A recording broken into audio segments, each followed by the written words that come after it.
você chegou, hoje sou eu,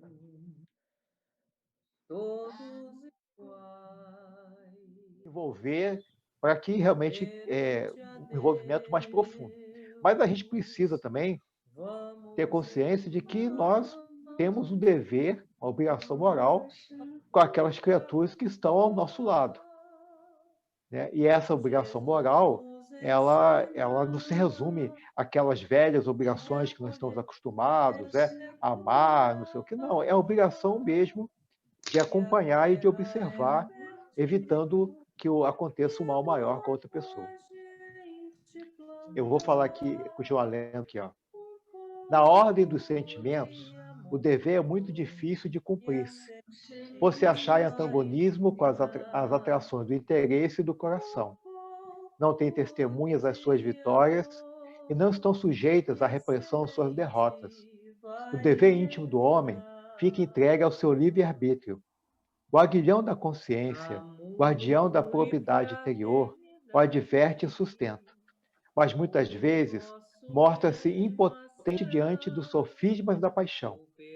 Fielmente cooperarmos observado, o dever do coração caridade, nossa eleva o homem. obra Como ninguém determiná-lo, porém com deterá. exatidão? Onde começa O ele? Onde termina? O Evangelho do dever principia para Cristo cada um de vós, exatamente no ponto em aprendemos a que amar ameaçais a e a felicidade ou a sofrer tranquilidade do vosso por próximo. amor. Acaba no limite que não desejais ninguém Fazemos transpõe com relação a isto vós. para as graças O dever realmente ele tem essa merecer. situação.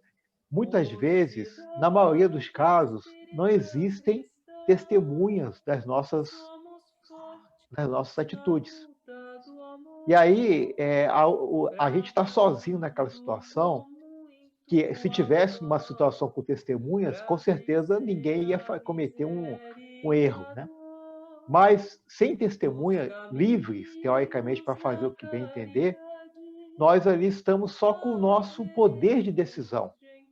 de E encontrar aí o nosso poder de Jesus, decisão, ele mas entra em conflito com com aquilo que nos interessa, Jesus na né? Nós temos os nossos verdade interesses pessoais, jamais seja materiais, seja teríamos morais, seja emocionais, sentimentais, sozinhos, e mas aí esses com interesses eles entram em jogo, Jesus na e aí eles verdade vão de encontro àquilo que nós jamais aprendemos, seja com a nossa mãe, viveremos seja nas escolas de sozinhos. catecismo, né?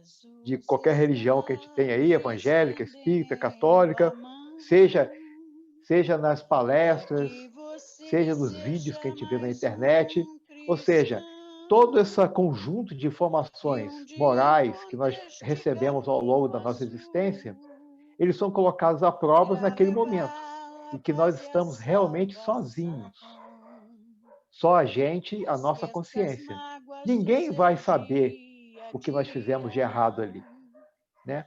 Perdoe Ninguém vai saber, sempre ninguém as vai ver, falhas de um ninguém vai filmar, irmão, ninguém vai nos encontrar, pois a o não ser a nossa caminho própria a ser consciência. sempre Então, esse que é o grande guiaria. problema, né? E Felicidade é em uma coisa seu que aparentemente não tem testemunha. coração, Mas a gente precisa lembrar uma coisa muito e importante, você que irá nós vamos com desencarnar e Cristo vamos encontrar com as pessoas viajar. No aos quais nós coração descumprimos do o Pai dever. E aí a gente Celestial, não ter e consciência das moral para galáxias poder suportar o sentirás olhar a daquelas pessoas. E paz. também tem um detalhe, que nem diz o É o texto aqui, né? encontro As com o nossas amor vitórias também não serão universal. vistas. Ninguém vai saber que Vamos nós então, vencemos naquele irmãos, dia, né? De que nós não caímos na fazer por tentação. Ninguém vai saber disso. merecer Ninguém. e Uma seguir o vitória que que não tem Jesus plateia. nos Só quando morrer, né? ensinou. Só quando E desencarnar nossa alma irá que as se pessoas vão descobrir o que nós realmente elevar, fizemos. irá Agora, como crescer, medir isso, né? quando Como saber com amarmos exatidão? como Aí Ele nos que entra aquilo que nós já amou. sabemos. A consciência é uma coisa que ela evolui junto com o Caminho espírito. Então, azul para cada um, por nós entre temos um certo estrelas, patamar viagem onde nós vamos poder ultrapassar ou não. sideral, O que um consegue ultrapassar com certa caminho facilidade, o outro nem tanto. Então, a azul nossa consciência que vai determinar isso. é o Então, encontro quando que ele começa, né? Ele começa exatamente no ponto em que nós estamos ameaçando a felicidade ou a tranquilidade do nosso próximo.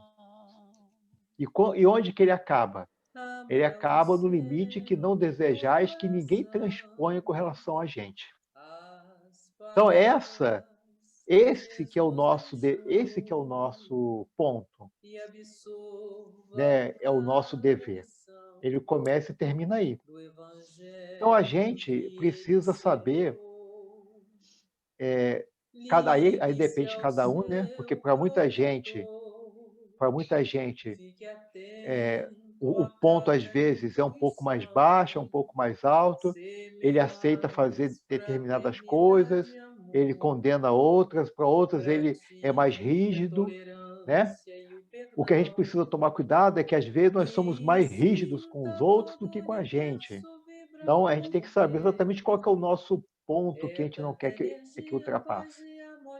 Então o dever ele se resume, ele se limita por esses dois princípios. Quando nós vamos ameaçar a felicidade e a tranquilidade do próximo, ou aquilo que a gente não gostaria que ninguém ultrapassasse com relação a nós, né? Então, eu acho que a gente precisa... esse é um problema clássico de consciência, que infelizmente não tem uma receita de A mais B. Que aí, como eu falei, cada consciência é uma coisa, né? Cada criatura de Deus, cada um de nós, mesmo irmãos criados do mesmo pai, da mesma família, nós temos consciências diferentes e temos entendimentos diferentes. Então, cada um vai saber o que deve fazer. Ô, Elcio, Oi?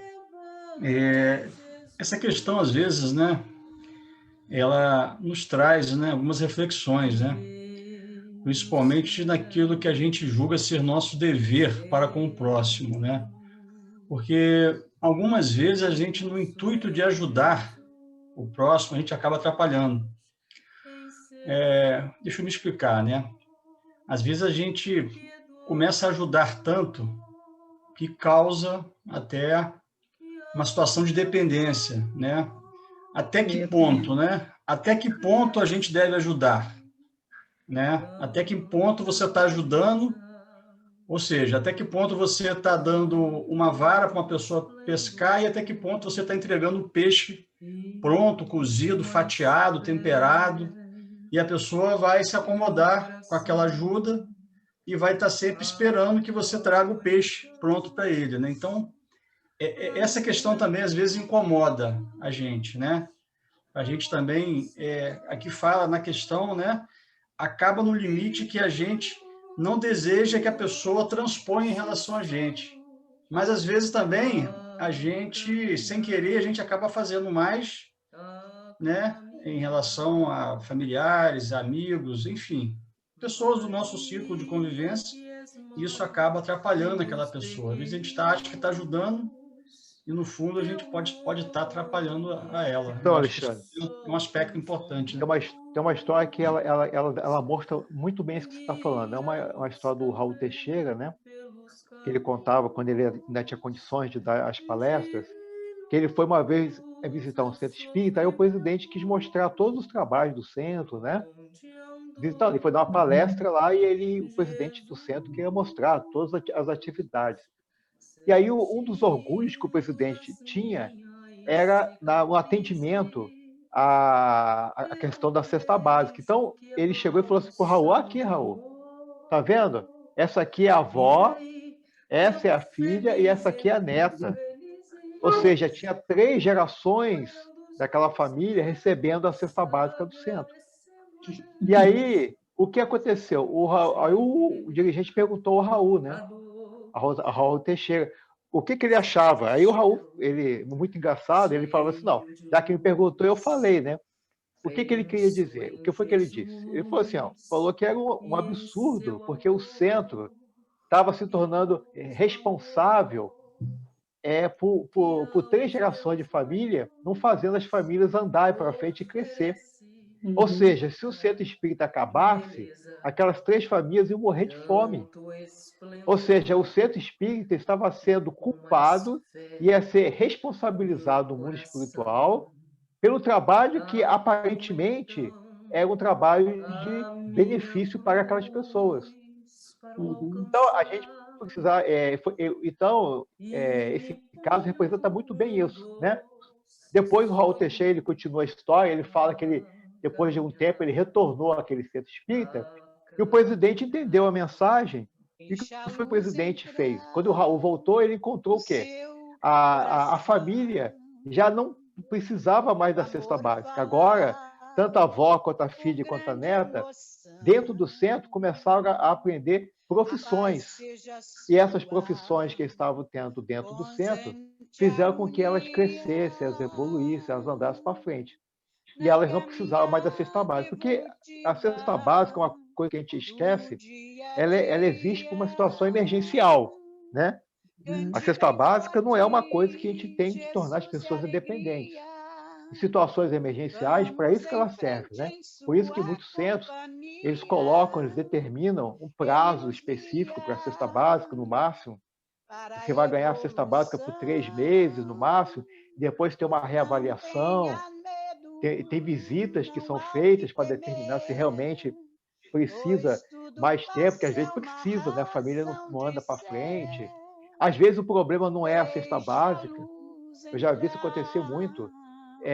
Às vezes o problema é mais simples, as pessoas não têm carteira de identidade, não têm carteira de trabalho, né? Às vezes o pessoal do centro arruma emprego para a pessoa, mas não consegue trabalhar porque não tem carteira. Ah, mas não tem carteira porque não tem carteira de identidade. Então, às vezes não tem nem certidão de nascimento. Quantas vezes eu vi o trabalho do centro era arrumar os documentos, a pessoa conseguir a carteira de trabalho e aí trabalhar. Então, você viu que o problema não era a cesta básica, não era preguiça, era outros problemas, né? Que aí sim o centro fez um trabalho que fez de evolução daquela criatura. Então, a gente vê nesse tipo de situação que o Alexandre colocou, né? Que a gente precisa tomar cuidado nesse limite, né? O limite é aquele que a gente quer que ninguém transponha com relação à voz. Então, a gente precisa tomar esse cuidado, que às vezes a gente coloca um dever acima do que é para ser, e aí deixa de ser um dever para ser, como é que é, mais um problema que a gente tem que resolver na outra existência. Isso precisa tomar cuidado. Eu vou continuar a ler aqui, ó. Deus criou todos os homens iguais para a dor, pequenos ou grandes, ignorantes ou instruídos. Sofrem todos pelas mesmas causas, a fim de que cada um julgue em sã consciência o mal que pode fazer. Com relação ao bem, infinitamente vago nas suas expressões, não é o mesmo critério. A igualdade em face da dor é uma sublime providência de Deus, que quer que todos os seus filhos, instruídos pela experiência comum, não pratiquem o mal, alegando ignorância dos seus efeitos, né?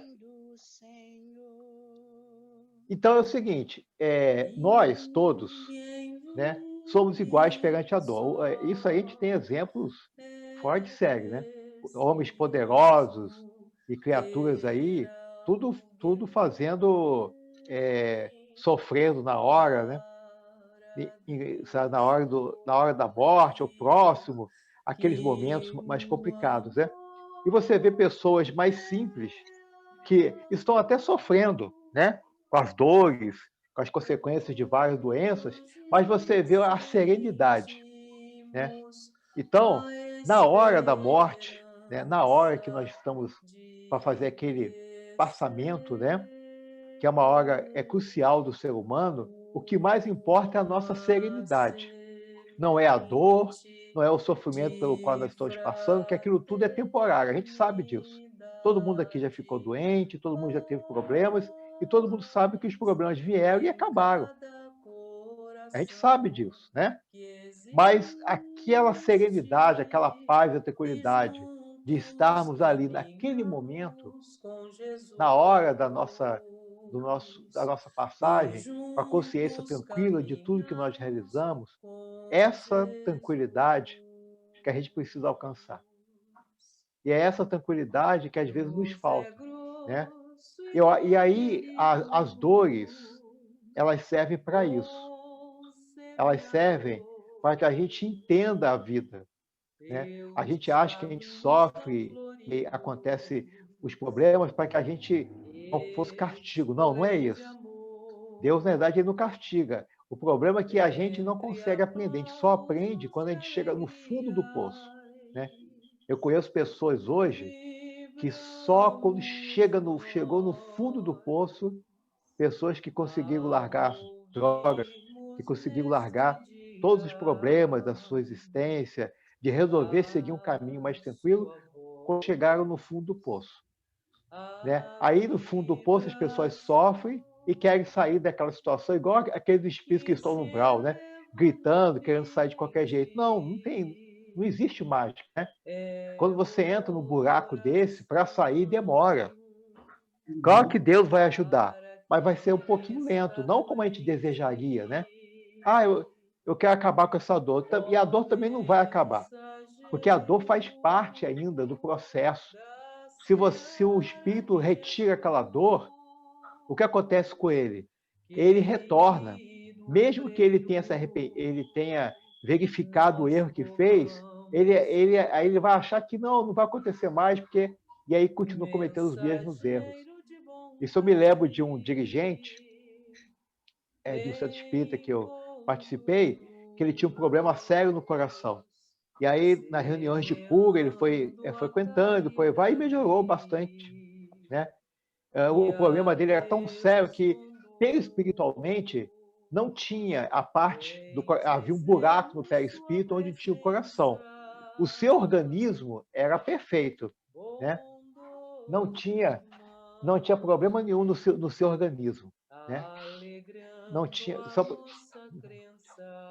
problema nenhum no seu organismo. Só que o que aconteceu?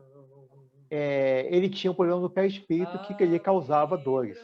Aí o que foi que aconteceu? Ele, depois de participar bastante tempo da reunião de cura, ele chegou um dia que o espírito que organizava, coordenava, deu uma comunicação, e o espírito deixou aberto se alguém quisesse fazer uma pergunta. Aí ele aproveitou e fez, né? Agradeceu por tudo que ele havia recebido, pelas ajudas, mas ele queria saber, né, quando que ele ia ficar curado de vez. Aí o espírito começou a rir e falou uma frase que eu nunca mais esqueci. Falou assim para ele assim: olha, nós nunca tiramos todo o espinho, né? Então essa frase, ela representa exatamente isso que a gente quis falar. A dor, ela serve como alerta para a gente, porque a gente não está ainda fortalecido o suficiente para não errar novamente. Então, às vezes, as pessoas se arrependem, né? Porque a dor é muito forte, chegam no fundo do poço, querem melhorar, e aí elas querem, procura a gente, querendo de qualquer jeito que aquela dor desapareça. Não, mas eu já me arrependi, não sei o quê. A gente até acredita, porque a pessoa muda realmente de atitude, mas a dor ainda continua, e vai continuar com o tempo, né? Eu falo dor moral, dor física, ela vai, com o passar do tempo, ela vai diminuir, mas ela vai continuar. E aí o que acontece? Ela vai continuar porque ela é importante. Se tirar, o espírito se perde aí. Vou continuar a ler aqui o outro aqui. O dever é o resumo prático de todas as especulações morais. É uma bravura da alma que enfrenta as angústias da luta. É austero e brando, pronto a dobrar-se às mais diversas complicações.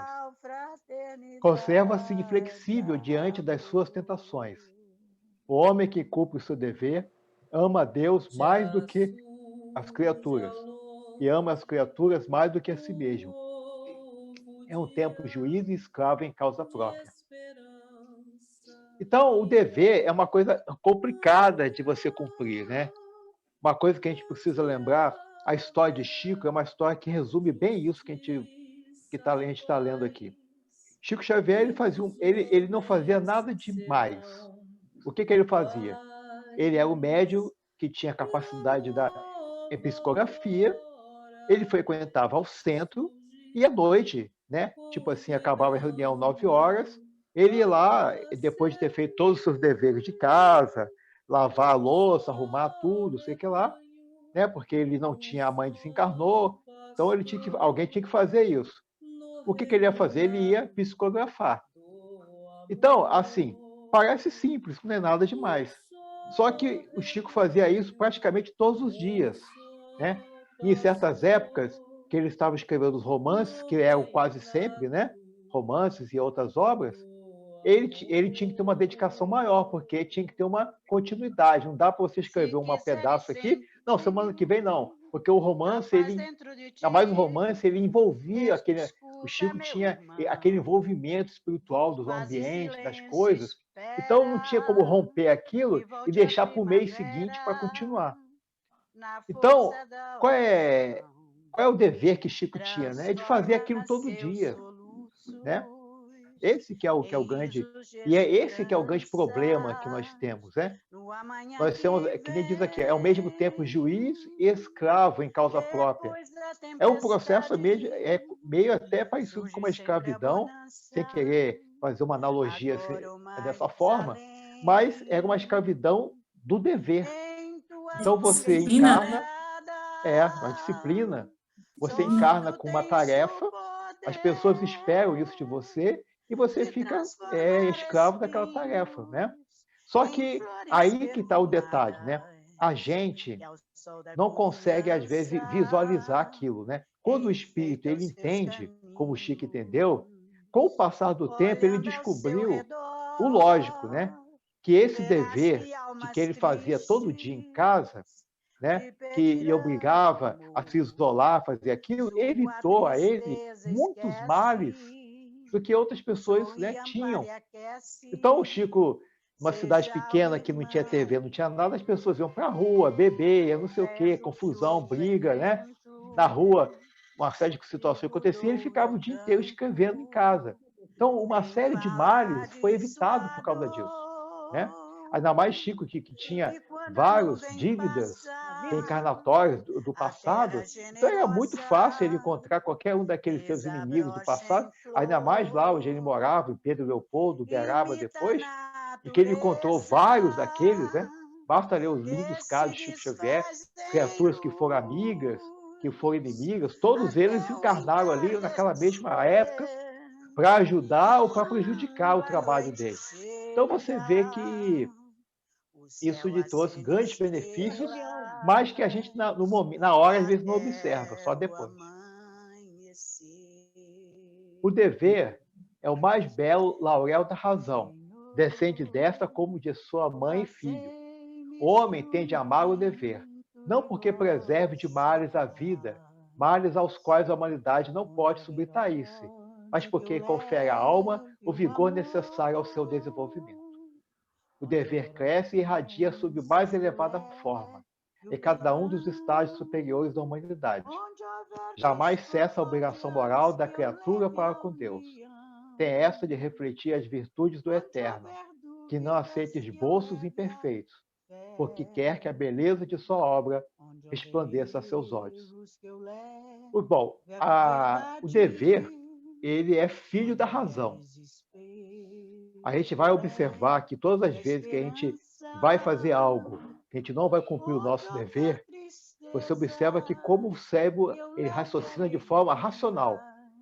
Porque a gente sabe que não deve fazer, a gente tem os nossos interesses, e aí o que acontece? A gente pesa tudo na balança e a gente sabe que fez algo errado, né? Então você vê que o dever realmente ele é filho da razão. O dever não é uma coisa que ele surge de um sentimento emocional, da paixão, ele é da razão. Você sabe que não é certo aquilo, né? Dentro da sua própria análise, do seu dia a dia. Aí você pesa e faz porque você quer, porque eu queria tanto, você acha uma bolsa de dinheiro. Mas eu queria tanto trocar meu carro, porque não sei o quê, é tão legal, eu achei, ninguém está vendo, realmente, ninguém está vendo. ninguém ia sentir a falta, né? Só a pessoa que perdeu, ninguém ia saber. Mas então você sabe que não podia pegar, que não pode. Mas o interesse em trocar o carro às vezes é mais forte, né? E aí você vai e comete um erro, né? Então a gente também precisa tomar cuidado também, porque essas provas, quando não são colocadas assim, às vezes também a gente está dentro de uma situação, de uma prova que a gente está sendo vigiado e não está sabendo, né? A vida hoje em dia é um grande Big Brother, como se chama aí, né? Então, no passado, há 50 anos atrás, as pessoas não tinham câmera, né? Para tirar uma foto era complicado. Hoje, você é olhado por todos os lados, né? Mesmo que ninguém está vendo, alguém vai ver, ou seja encarnado, ou seja desencarnado. Alguém vai saber daquilo, né? Então a gente também precisa tomar esses devidos cuidados, achando que as pessoas não vão saber o que a gente está fazendo, ainda mais no nosso mundo atual, né? Um mundo super vigiado, super conectado, em que as pessoas sabem exatamente de tudo que a gente faz, tudo que a gente conversa, e a gente precisa saber e colocar a razão, né? Tem que agir com a razão, e se você ainda não consegue agir com a razão, haja pelo medo, pelo menos, e com o tempo você vai trocando o medo pela razão, né? O medo, ele ajuda muito nessas horas, porque o medo, às vezes, ele se sobrepõe ao nosso interesse, né? A gente tem um interesse, mas o medo é maior do que o nosso interesse. E aí você, às vezes, cumpre o dever, não pela razão, mas por causa do medo que você tem de que algo pior aconteça, né? O nosso item 8, que é a virtude, né? A virtude, a gente sabe que a virtude na verdade, é um conjunto, né, de qualidades. Então, a gente vai ler algumas delas aqui, mas que não se fecham em todas elas que estão aqui, né? A virtude, no mais alto grau, é o conjunto de todas as qualidades essenciais que constituem o homem de bem. Ser bom, caritativo, laborioso, sóbrio, modesto, são qualidades do homem virtuoso. Infelizmente, quase sempre as acompanha pequenas enfermidades morais, que as desornam e atenuam.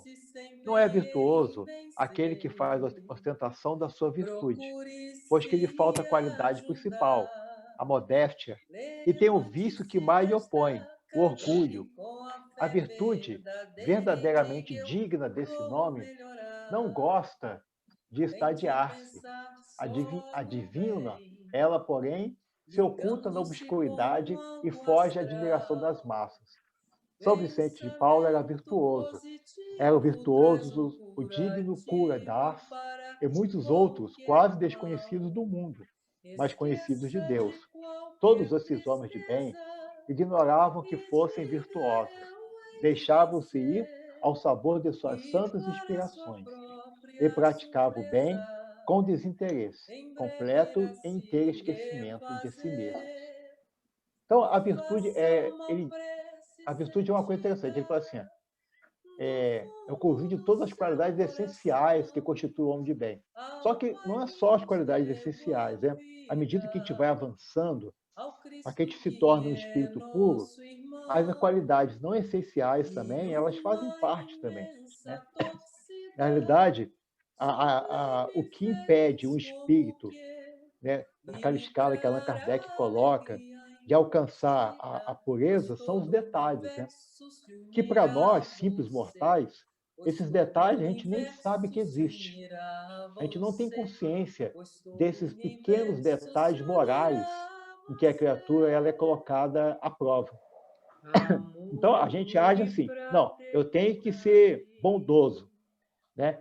Eu tenho que ajudar as pessoas. Então, você vai lá, ajuda as pessoas, mas tem pequenos detalhes da nossa conduta naquela ajuda que, na nossa atual situação do nosso planeta, não faz diferença, porque ninguém ajuda nada, Então, a sua ajuda é bem-vinda, mesmo que ela não seja perfeita. Mas à medida que todo mundo começa a ajudar, todo mundo começa a fazer o bem, pequenos detalhes da nossa ajuda começam a ser relevantes, né? Porque aí você é mais um ajudando, trabalhando, sendo cara, é uma pessoa que é caridosa.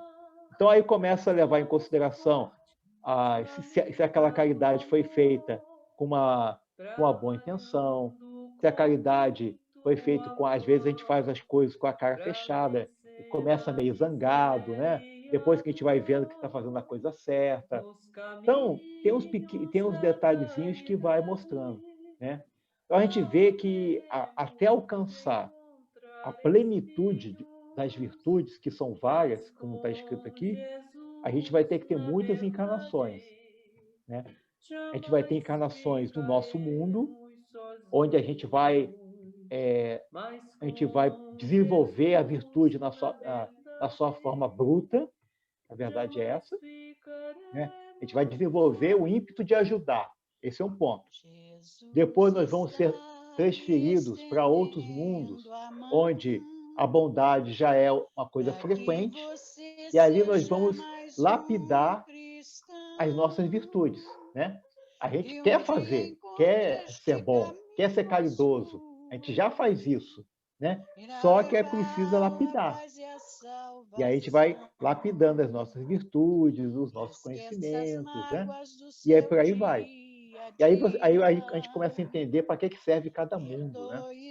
E aí a gente vai evoluindo, vai encontrando outros mundos em que os detalhes são tão pequenos que a gente não tem nem ideia, nem noção, nem os nossos maiores filósofos iam conseguir entender. A virtude assim compreendida e praticada é que vos convido, meus filhos, a essa virtude verdadeiramente cristã e verdadeiramente espírita, é que vos concita consagrar. Afastai, porém, de vossos corações todo que seja orgulho, vaidade, amor próprio, que sempre desadornam as mais belas qualidades. Não imiteis o homem, que se apresenta como modelo, e trombetei a ele próprio suas qualidades a todos os ouvidos complacentes. A virtude que assim se ostenta esconde muitas vezes uma imensidade de pequenas torpezas e osas covardias, né? Então, o que ele está querendo falar aqui é o nosso maior problema, né? O maior problema nas nossas qualidades é que nós gostamos de exaltar a nossa capacidade intelectual, a nossa capacidade de ter paciência, gostamos de exaltá-las, e às vezes, quando nós exaltamos, né, nós às vezes, quando a gente faz isso, a gente pratica uma atitude, às vezes, errada, né? Por que isso? Porque os outros se sentem diminuídos, muitas vezes, porque não têm a mesma virtude que a gente, porque não conseguiram alcançá-las, né? Você imagine a gente vai no centro espírita, ajuda todo mundo, vai no asilo, vai no orfanato, faz um monte de coisa. Aí a gente desencarna no mundo espiritual numa boa, aí tem um monte de espírito lá que acabaram de chegar, a gente está em nosso lar, acabaram de chegar do umbral, e aí a gente começa a falar, gente, eu fazia isso, eu fazia aquilo, eu fazia aquilo lá. Aquele bando de espírito não fazia nada daquilo, claro que não fazia, né? E aí a gente aumenta a dor deles pelo fato de ficar falando das nossas capacidades, né? A gente não precisa falar isso, né? As nossas virtudes, elas estão na nossa cara, no nosso jeito, na nossa maneira de falar, na nossa maneira de agir, de pensar. Elas se encontram aí. Se encontram dessa forma, né? Então a gente precisa exaltá-las. Então a gente precisa tomar cuidado, porque cenas como essa que eu acabei de falar poderão acontecer quando a gente estiver lá no mundo espiritual. Uhum. Em princípio, o homem que se exalça, que ergue uma estátua à sua própria virtude, anula por simples fato todo o mérito real que possa ter. Entretanto, Que direi daquele cujo único valor consiste em parecer o que não é? Admito de boa mente que o homem que pratica o bem experimenta uma satisfação íntima em seu coração. Mas desde que tal satisfação se exteriorize para colher elogios, degenera em amor próprio. Ó vós, todos a quem a fé espírita aqueceu com seus raios, e que sabeis quão longe da perfeição está o homem. Jamais esbarreis em semelhante escolho. A virtude é uma graça que deseja a todos os espíritas sinceros. Contudo, dizieis, mais vale pouca virtude com modéstia do que muita com orgulho. Pelo orgulho é que as humanidades sucessivamente se hão perdido.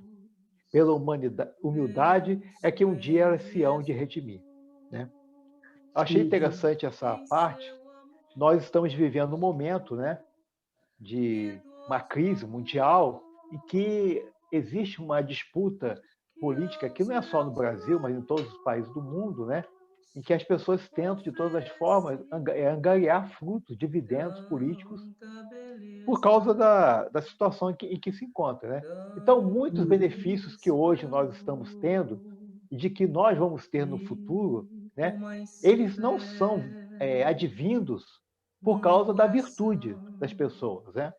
As pessoas não estão ali fazendo isso porque elas têm grandes virtudes, porque elas, né, experimentam uma satisfação íntima em seu coração. Não, não é isso.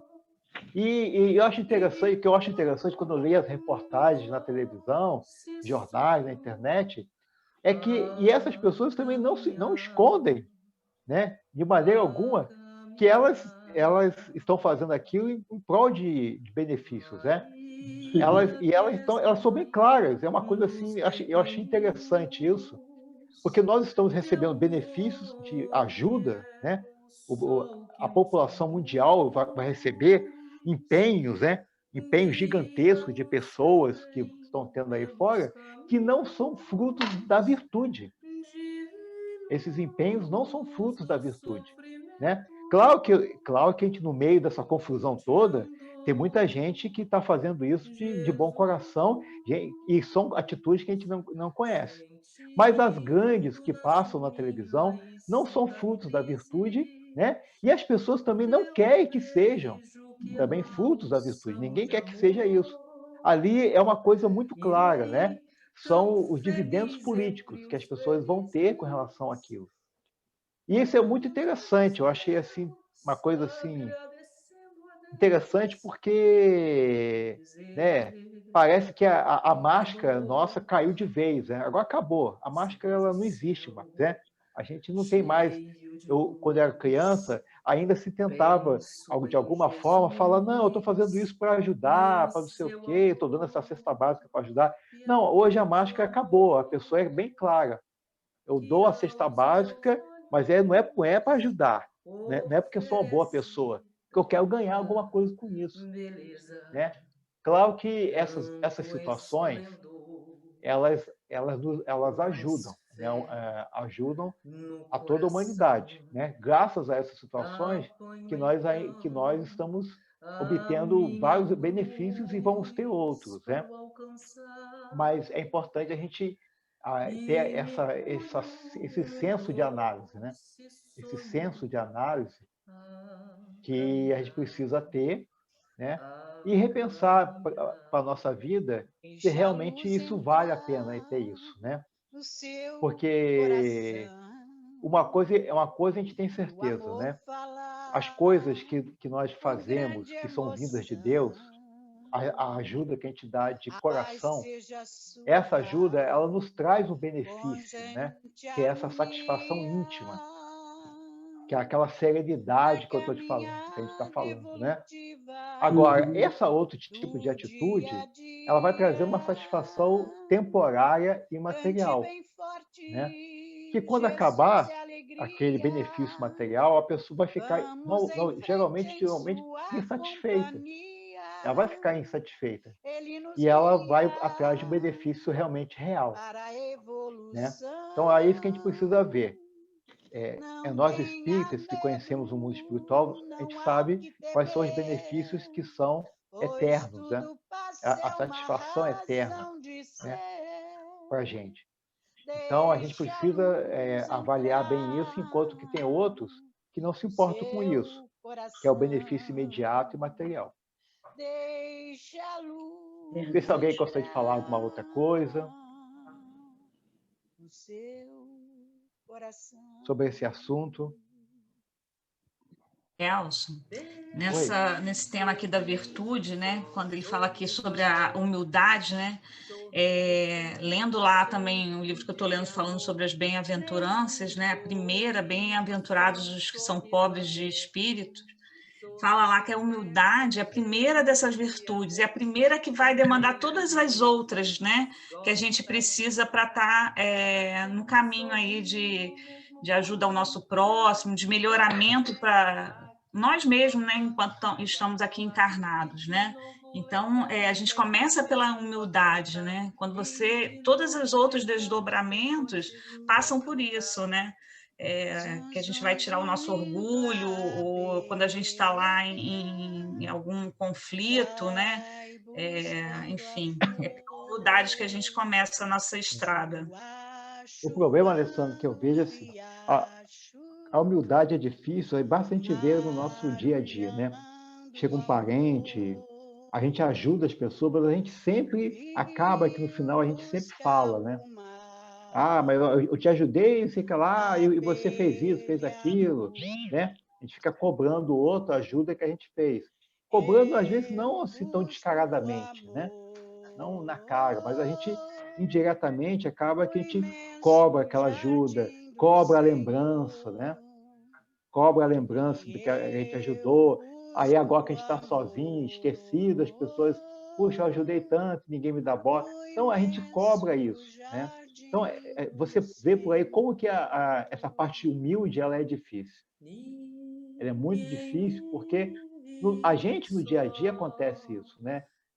A gente ajuda as pessoas ao longo da nossa vida e as pessoas, às vezes, esquecem da gente, nem se lembram mais quem é. A gente fica chorando pelos cantos, e com razão, eu digo, né? Não estou falando que a pessoa não tem razão, porque realmente é uma ingratidão isso, né? É uma ingratidão a pessoa fazer isso, mas você vê que não foi uma coisa tão dada assim com aquela coisa tão aberta, né? Claro que ela é válida também, porque ela também ela não foi dada de forma tão humilde, mas também não foi dada de forma tão não querendo aparecer. Então, tem um meio termo aí que claro que ajuda. Né? Não estou falando que não vale. Mas a gente, por esses pequenos exemplos da nossa vida diária, mostram como é que é difícil ser humilde. Né? Não é fácil, não. Parece ser fácil, mas não é. Não é. Se fosse fácil, né? Tava cheio de gente humilde já, morto, já estava cheio, mas não é. É uma coisa complicada. O Elson, eu estava lendo, agora eu não sei, que eu comecei a ler vários livros ao mesmo tempo, então eu não sei em qual que eu li, falando da humildade, e assim, que nem sempre a humildade é humildade verdadeira, às vezes as pessoas estão mascarando uma timidez, ou alguma outra coisa, ou até mesmo uma falsidade, se finge de humilde, na verdade não é. Então, que a humildade verdadeira realmente é muito difícil. Agora, não sei se foi no Joana de Ângeles ou no Leon Denis, foi um desses livros, no Livro dos Espíritos, mas eu li isso recentemente. E encaixa bem no que você está falando, não é fácil. É muito difícil mesmo ser a humildade verdadeira de coração, né? É isso que a gente estava falando aqui, não é? Realmente tem várias maneiras de disfarce, a pessoa às vezes é tímida, às vezes não fala, né? Mas é assim, claro que, por outro lado, ele olha aquilo, nossa, a pessoa é humilde, sei lá. Ele leva esse exemplo para o resto da vida dele, né? Mesmo que a pessoa não esteja falando nada porque é tímido e tudo mais, esse exemplo é levado para ele, o lado que recebe, o resto da vida dele, né? O outro lado que deu o exemplo, entre aspas, não vai receber todos os benefícios daquele exemplo, né? Porque como é que ele vai chegar no espiritual e bater no peito? Não, eu fui humilde. Ele não tem, em sã consciência, ele não vai fazer isso.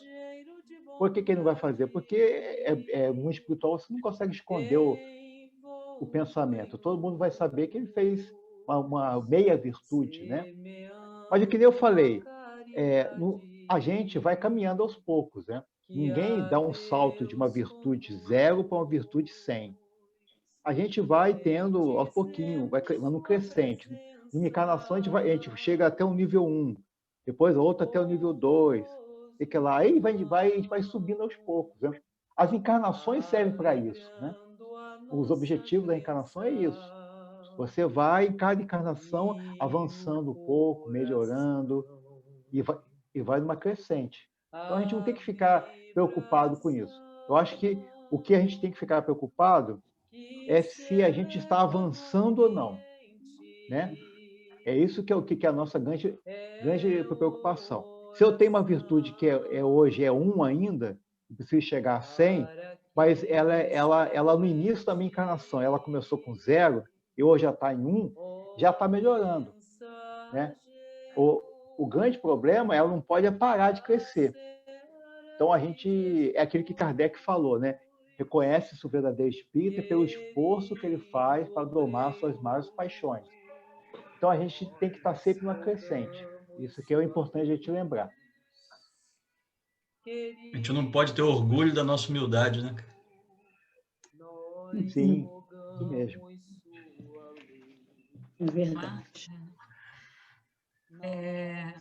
Então, se alguém não tiver aí mais nenhum comentário, a gente pode fazer a prece final.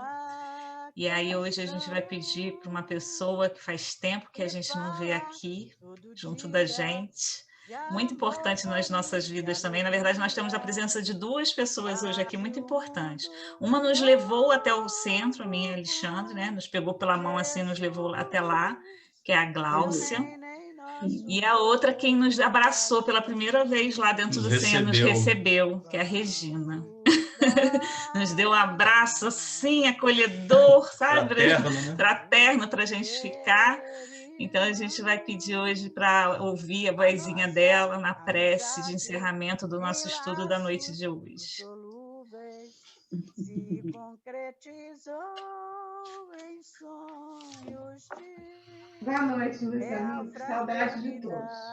Então, vamos elevar os nossos pensamentos, pedir ao Pai, aos trabalhadores do Divino Espírito Santo, os nossos patronos, que nos ajude nesse momento, que nos dê força e coragem para passarmos por esse momento. E ampare, Senhor Jesus, a todos os nossos irmãos que se encontram em dor, sofrimento, a todos os profissionais que lutam, que estão cansados, para que nós possamos, Pai amado, passar por esse momento. Ilumina os trabalhadores do Divino Espírito Santo e que a nossa união, Senhor Jesus, seja constante, que as nossas vibrações fraternas para todos os nossos companheiros, para todos os frequentadores do Divino Espírito Santo, seja sempre uma constante. Que Deus ampare, ilumine e guarde a todos os nossos irmãos, hoje, agora e sempre. Graças a Deus. Graças a Deus. Graças a Deus. Muito bom estar com vocês, meus irmãos. Boa noite a todos aí. Obrigado, Elcio, pelas palavras muito boas. Emília, Kira, todo mundo, beijo. Boa noite. Elcio, valeu, gratidão. Um abraço. Excelente, abraço. Tchau, gente. Boa noite. É quarta-feira. Alexandre, tchau, todo mundo. Beijo. Tchau. Vai lá plantar cebolinha, vai. Eu sou a menina da horta agora. Salsinha e cebolinha. Somos, Regina. Eu também aqui estou numa horta, já colhi 3 pepinos. Eu comprei do pequenininho, o bicho está desse tamanho. É muito bom colher, gente. É uma delícia. Tchau. Tchau, gente. Tchau, Santinha. Beijo. Tchau, Emília. Beijo. Saudade de Tchau, vocês. Emília. Beijão. Beijo. Um abraço para todos. Em tua longa estrada, só tu tens o poder de transformar espinhos em flores perfumadas, e ao sol da confiança